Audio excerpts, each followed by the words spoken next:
Dan setengah daripada syurut kasar lagi, setengah daripada syarat kasar, jangan mengikut dia pada satu suku daripada semayangnya akan orang yang semayang tamam. Dia semayang kasar. Sebab tu berlaku kalau kita tengok dalam setengah orang yang musafir dia singgah satu masjid atau surau di semayang kelompok dia. Sebab apa tu? Sebab dia nakkan ambil kasar. Ya, dia nak kasarkan semayang dia. Sebab apa? Sebab kaedah dia orang yang semayang kasar tidak boleh mengikut orang semayang tamam. Ya. Orang yang semayang kasar yang nakkan jadi kasar dia tidak boleh mengikut orang yang semayang tamam. Apa makna tidak boleh? Makna tak boleh tu tak sah ke? Bukan.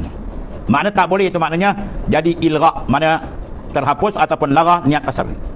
Ya, dia nak kasar. Usalli fardhu zuhri ya raka'ataini maqsurah, saja aku semayang fardu zuhur 2 rakaat kasar. Sedangkan imam dia tu tamam. Maka otomatik dia berubah jadi tamam. Itu maksud ini. Itu maksud kata tidak boleh orang semayang kasar mengikut orang semayang tamam yang 4. Tak boleh bukan makna tidak sah. Tak boleh maknanya terbatal niat kasar dia. Jadi dia kena semayang macam biasa je lah. Itu maksudnya. Jadi kalau dia nak semayang kasar juga dia kena buat suku dia sama dia. Ya, itu maksud. Daripada kata tidak boleh orang semayang kasar mengikut semayang tamam. Jangan mengikut dia akan satu suku walaupun sedikit.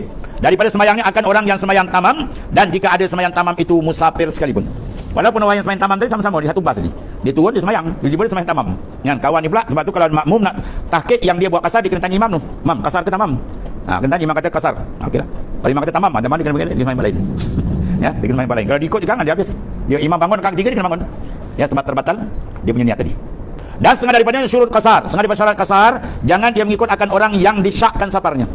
Ya, diikut imam tadi semayang. Imam ni musafir ke atau imam ni mukim sini ada. Dia tak confirm. Aku tak boleh ikut. Ya, kalau ikut maknanya semayang jadi tamam. Seperti kerana tiada jazam, ia berniat kasar pada ketika itu. Ya, ini sangat syarat-syarat yang dia kena tahqiq dulu. Dan setengah daripada syurutul qasri, syarat kasar, berniat kasar dalam takbiratul ihram. Jamak dia lain ni. Jamak sebelum salam tu dia boleh masukkan niat jamak. Kan, dia semayang jamak takdim.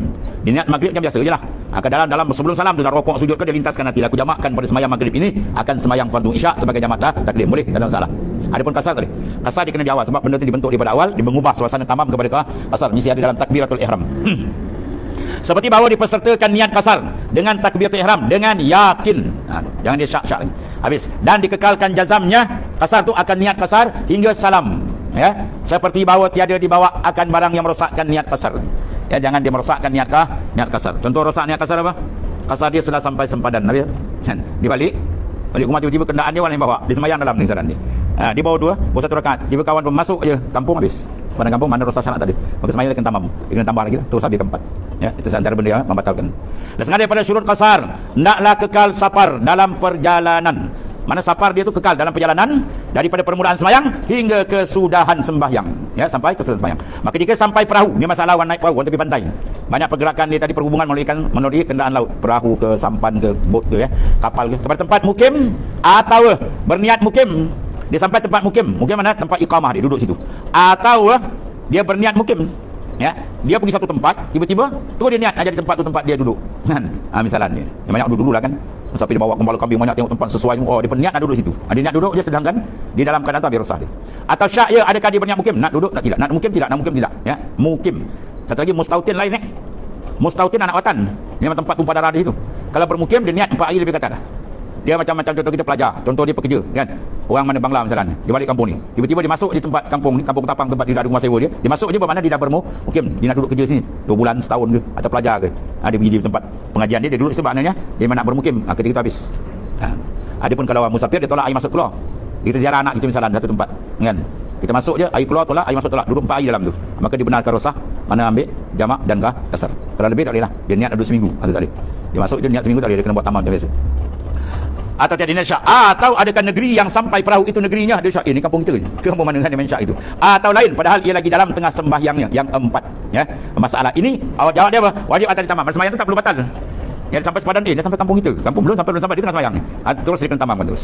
Ya, buat 4 rakaat. Sebab apa itulah cacat. Ini antara cara perkara yang mencacatkan niat kasar. Ada sembahyang dia tak batal. Tambah ajalah. Ya, tambah rakaat habis. Kemudian faslun pernyatakan sembahyang jamak. Wallah. Jadi saja bagi orang yang salik yang sedang berjalan. Ya, ada juga jenis gunungan apa royak buruk banyak. Dia kata kau tarik ni jalan kita dah sampai gitu. Wah, tak berjalan dah sampai. Ya, bila tak berjalan sampai besar pembohong ni. Ada ni jenis royak buruk banyak ya kat kedai kopi. Pun maripat ke maripat, berlipat je. sampai. Jalan tadi awak pun nak berjalan ni. Kami dah sampai sampai mana sampai neraka ni. Ya, jenis salah banyak ni. Ini golongan apa dia panggil mutasawwifah.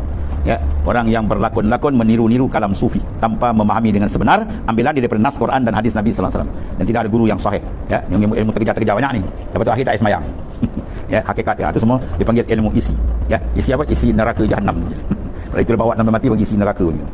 Ini kata Imam Ghazali, membunuh dia lebih afdal daripada bunuh 1000 kafir.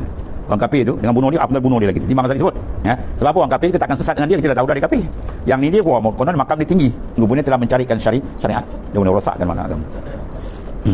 Sebab dia bagi orang yang salik menggerakkan kuda hemmahnya. Mana hemmah semangat, cita-cita yang kuat diserupakan dengan kuda. Mana mengambil satu daripada kenderaan yang pantas kalau dululah. Ya, tak naik maknanya kaldai ke apa himar terkecil sikit, bila kuda mana satu kenderaan yang pantas. Kalau kita sekarang kiaslah apa kenderaan yang tercanggih. Jadi kita ambil dia menggerakkan kuda hemmah dengan apa kita gerak? Dengan cemeti. Ha, cemeti apa diguna? Rotan, takut. Mana kuda tadi bila dia lengah kesap dia sekali kan, so berdesut di pantas. Begitulah maknanya. Rohani kita bila lembab ibadat, kita rotan dia dengan ingatan yang menggerunkan dia kepada Taala. Ya, ingatan yang menggerunkan dia dengan azab neraka bagi orang syariat, peringkat awam. Kalau atas dengan ingkita, kau buat benda terputus hubungan engkau dengan Allah Taala. Jadi orang yang mahabbah kuat dengan Tuhan, orang yang berkasih, sangat bimbang kasihnya akan putus. Orang bercinta, dia sangat bimbang kecintaan dia akan tercacat. Dia bercinta kuat, dia takut cinta dia putus. Ya, maka cinta paling kuat adalah cinta dengan Allah Subhanahu Wa Taala. Ya, cukup dia takut, dia akan jaga. Jadi benda-benda yang merosakkan kecintaan dan kontak rohani dengan Tuhan, dia akan jaga betul. Dipukul dengan cemeti apa? Cemeti khauf, takut. Untuk mana dipukul? Kita sesar lembu tadi kan, ataupun kuda dengan angkutan, membawa supaya dia pantas dan memacunya kepada ketaatan, ya, dan menegah daripada kemaksiatan. Mana untuk menjaga nafsu daripada, ya, melakukan maksiat dan mungkar, dan juga untuk dia pantas mengerjakan, semangat mengerjakan taat dan manis dalam taat. Ini salah satu daripada apa? Ialah sifat khauf turun. Dan kemudian hendaklah kamu berkata kepada dirimu, hei nafsuku, wahai nafsu, ya, berapa lamakah kamu hendak berkelakuan seperti ini? Yang terduduk, kenapa bila nak berubah ni? Kita cakap dengan diri kita. Ya? Dan telah berlaku hari demi hari. Hari, makin kita sekarang lagi rasa kan sekejap-kejap seminggu. Puasa pun sekejap pun dah habis lah. Ini nak habis raya pula nak habis. Sekejap. Maknanya masa pantas berlaku hari demi hari. Kamu tak berubah lagi ke? Itu maksudnya. Telah berlaku hari demi hari, namun kamu masih lagi maknanya terperuk di dalam kerugian dan, ya, kedungungan. Kamu masih dibelenggu dengan kerugian dan kebodohan. Siapa rugi? Orang yang tidak menghadapkan diri dia kepada Allah Ta'ala. Ya? Siapakah bodoh? Orang yang tidak menyiapkan amal saleh. Yang cerdik, mereka yang bersiap siaga untuk bekalan sana. Kemudian berapa lama kamu? Kita segegar diri. Kau sampai bila nak berubah? Kan? Ya, duduk malam-malam semayang, taubat, semayang, tasbih, semayang maknanya apa? Ibadat waktu malam. Kemudian ambil satu masa kita apa? Dipanggil kitab. Kita makna buat mencela diri. Ya, sampai bila kau nak berperangai ini? Sampai bila kau nak takut ini? Sedangkan umur kamu semakin dekat, ya, sedangkan bau badan kamu dah bau tanah orang panggil kan. Kau tak berubah-ubah lagi. Kalau malaikat maut sampai sekarang ni, sampai besok ni, maknanya habis dah. Keadaan macam ni, adakah sesuai kau nak menghadap Tuhan? Dan keadaan leka kamu, lalai kamu, hati kamu tak tertarik kepada Allah, diikat dengan makhluk dunia sebagainya. Kita cela dia supaya apa? Dia ada keperasanan, biar dia sedar. Apabila lagi kau nak berubah mana? Adakah kamu mampu menanggung siksaan Allah Taala? Tengok azab Tuhan, dia dah satu azab besar, neraka belum dibaling dibenam dalam tu. Ada di antara contoh kita apa dia dipanggil mengkeji akan nafsu kita. Jangan beri nampak dia hebat. Kalau nampak hebat dia habis dah, dia lalai ni. Ya, itu di antara itu. Kita terbangun pukul 3 ke 4 malam tu kan bagus. Buka dalam hikam kan ada belakang tu. Sekarang pada terjemah hikam kan belakang tu ada bagi siap tu. Munajat Ibnu Attak, satu keistimewaan Ibnu Attak yang luar biasa. Dia kumpulkan satu kitab hikam itu dalam munajat. Dalam munajat. Semua di dalam tu. Ini di antara munajat. Ilahi, wahai Tuhanku. In zaharatil mahasinu minni fa bi fadlik walakal minnatu alayya wa in zaharatil masawi'u minni fa bi adlika walakal hujjatu alayya. Ilahi, wahai Tuhanku, jika timbul daripadaku amal saleh, maka zahir pada aku mahasin amal saleh, kebajikan dan sebagainya, sebenarnya apa tu? Fabi fadlikah, maka ada semata-mata kurnia engkau, tak ada apa-apa dengan aku pun. Aku ni kosong, tak ada apa maksudnya. Mata kurniamu dan hanya engkau yang berhak mengurniakan anugerahmu. Walakal minna, bagi engkau al minna, kurnia Tuhan. Dia nak bagi, dia boleh bagi, dia nak tarik, boleh tarik. Orang wali peringkat tinggi dia tarik habis kan. Jadi kufur, Bal'am bin Ba'ur macam tadi.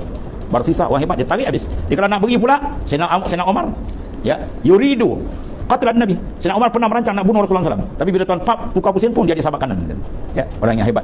Itu cerita. Maknanya hakikat semua kurnia dari Tuhan. Jadi perhati itu. Tujuan kita beribadat perhati kurnia supaya terpotong jalan perangkap yang dipasang oleh nafsu dan syaitan untuk kita ru'yatun nafs, memandang diri. Bahaya paling besar kita perasan diri kita ada je. Kita hebat pun jatuh kita. Ya, jangan sekali-kali kita pandang kebaikan kita, kehebatan kita yang tak ada apa hebat pun. Dan hanya engkaulah berhak mengurniakan anugerah. Sebenarnya Tuhan yang mengurniakan segalanya kepadamu. Sebaliknya jika timbul kejahatan daripadamu, in zaharatil masawi, timbul maksiat mungkar daripada kita, maka itu semata-mata kerana keadilanmu. Ya, fa bi adlikah, itu makna keadilan Allah Subhanahu Wa Taala. Maknanya bukan satu kezaliman, itu maksud dia.